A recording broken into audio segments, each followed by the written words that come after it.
Good morning, everyone. Maurice Washington, Chairman of the Charleston County Republican Party. This morning, I'm interviewing our wonderful candidate for Charleston County Coroner, Bobbi Jo O'Neal. I mean, the best smile in the political race by far. No questions about it. Thank you for joining me. Absolutely. We are at Vintage Coffee. You know, one of the things we try to do is help our local businesses return back to prominence as a result of a shutdown because of COVID-19. So I'm so pleased to be here with you. We're at 219 Simmons Street, Vintage Coffee in Mount Pleasant. And so, Bobbi, why this location? You've been holding these events, Coffee with a Coroner. And never in my wildest dreams did I ever think for a moment that I would be sitting interviewing a coroner.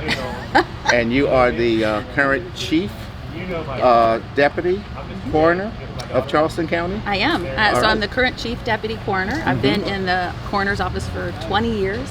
Wow. Serving the residents of Charleston County and the visitors to the area. And we've been hosting Coffee with a Coroner all over the county. This is my fourth Coffee with a Coroner event. Right. They've been fantastic. Great ways for the public to come by and ask questions, support a local business. And this location, Vintage Coffee and Coastal Crust, it's 2-in-1 here. They have this beautiful outdoor area. It is. Perfect for social distancing for those who are concerned about that these days, and we should be. But just a great casual way to sit down and answer questions. And I take it off of Coffee with a Cop. That's a program that law enforcement has done for many years. And I've had great response. You know, where else can you come and have coffee with the coroner and ask any question you want to know? Well, I tell you what, I'm sure the voters really appreciate your opening yourself up in this way. Not very many people know exactly what the coroner does in Charleston County or familiar with the office itself. You want to talk a little bit about that? Sure. I mean, the main question I get lots of times when we do Coffee with the Coroner is why the coroner is elected. That's a pretty important question. And it's a constitutional office. And the reason this office is elected is to represent the people. And so there's no one who can tell the coroner to stop investigating. So that's the why it's elected. But what we do is we speak for those people who don't have a voice anymore. You know, they've lost their voice. They have died due to whatever circumstance, and the coroner speaks for them and an extension of that their family to make sure that we understand why and how they died. And that impacts a lot of things. You know, I don't think sometimes people realize what all we impact. And not only do we impact sort of the grief process, families of what they're going through, we can impact whether a family gets their life insurance or not. We can impact whether someone's charged for a crime or not. And the statistics that we gather and what we put on death certificates impacts what happens at the national level and what happens from preventative methods and where things get funded. And so the coroner is a really important role, and it really is a position that requires qualifications and experience to do it. It's not something you learn through a book, and it's not something you learn overnight. It takes years of practice and experience to be able to function in this world effectively. Well, you know, listening to you, it sounds to me that this is not a partisan position at all. It's a people's position with an obligation to serve everyone, regardless of party affiliation, race, creed, color. It doesn't matter. I'm wondering, why is this position considered partisan? Why do you run from a partisan perspective? Any idea? Well, part of it is because it's a constitutional office. Okay. So all of the offices, we have a number of offices that are on the ballot that are constitutional offices that are written in our state constitution. The county's required to have that position. And so that's why it's considered partisan. But you're right, we aren't.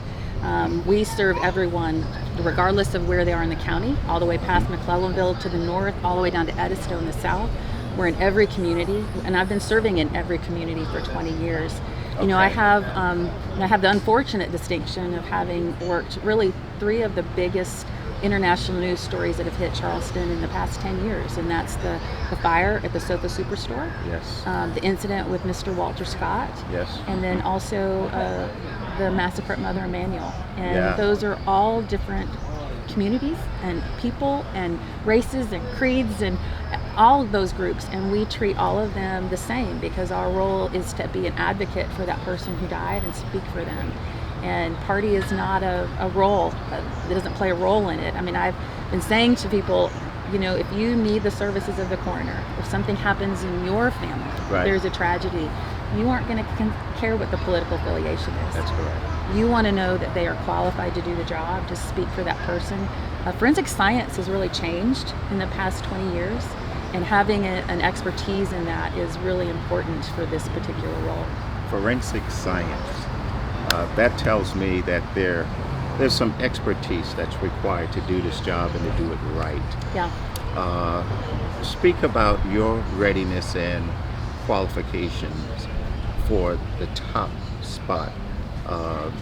20 years of service, you must have had a lot of training over that 20-year period.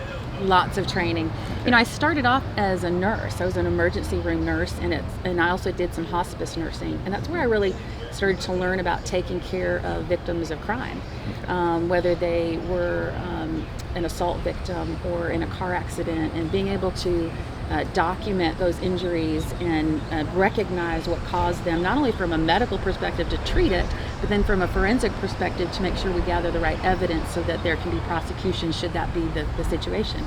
Wow. So I was fortunate when I was working in the ER, I got to meet the current coroner and the chief deputy coroner at the time, which was Susan Tuning and Ray Wooten, and they asked me to join the office in 1998. Wow. And since that time, we've undergone tons of training, and really the Charleston County Coroner's Office has become experts in our field. I'm actually board certified by the American Board of Medical Legal Death Investigators. That's the one. That's big. That's the one organization that certifies medical legal death investigators. There are only 266 of us in the country. Wow. And you're one of that 266? Yeah, there's 7 Okay. in the state of South Carolina, and there's 5 of us in the Charleston County Coroner's Office. So we're highly specialized within the office. Okay. The other thing that's really important about our specialty is that our office is nationally accredited. We're one of 26 counties in the country that's nationally accredited. We're just recognized by County Council a couple nights ago. And that tells you that we're meeting the standards. We're actually above national standards. And forensic science is a really important role in what we do, making sure that we document things appropriately and that we can speak for that person who died. I've been following your campaign, and you seem to have garnered the support of a very diverse group of people and entities. You must be very, very proud of that. Yeah. You know, you seem to be universal Yeah. in terms of your acceptance as a candidate, and that's always a good thing. How do you feel about that? You know, it lets me know that we have served the community really well in the past many, many years. You know, the support is coming from a number of different entities. One, I have complete support of law enforcement. They understand the role that the coroner plays with law enforcement. I have a very great relationship with EMS because they deal with us all the time. The funeral home providers, they understand the importance of having a coroner who understands how to run the office for efficiency for their own business, because they get permits from us and death certificates from us, and many times we're the ones who handle families first and sort of hand them off to the funeral home. And also families, you know, families who have had to interact with us are coming out and talking about the role that we played, how we impacted them. I've had a number of families that have showed up at the Coffee with the Coroner events to just sort of say thank you, and that this is an important role. And you don't recognize it until you have to interact with the coroner's office. Right. And we hope that no one does. We hope that they don't have a tragedy. But the truth is that if you have a tragedy, you want to have someone who knows how to compassionately, effectively, and professionally handle that situation to get the best outcome that we can. You said earlier that the coroner's office is a constitutional office. We actually have 4 constitutional offices Correct. in Charleston County. That's the coroner's office, the sheriff's office, the clerk of court, and the solicitor's office. Correct.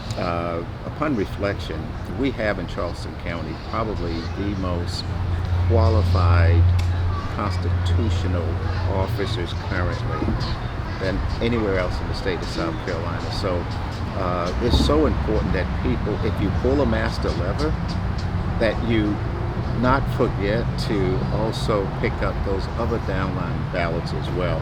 School districts and constituent school boards and the likes. And do you spend any time, say, in classrooms or schools talking with children about the coroner's office? Is there any partnership going there with, say, school systems? Absolutely. We're not really in the school system so much, merely because of the age of the children. But we get asked to speak to high school classes quite a bit, especially science classes, when they're focusing on forensic science. And we also interact a lot with the colleges. So we get asked to speak at Charleston Southern quite frequently. And we often have interns in our office. So we just recently had an intern in our office that was with us for 8 weeks. Sometimes they're with us for a semester.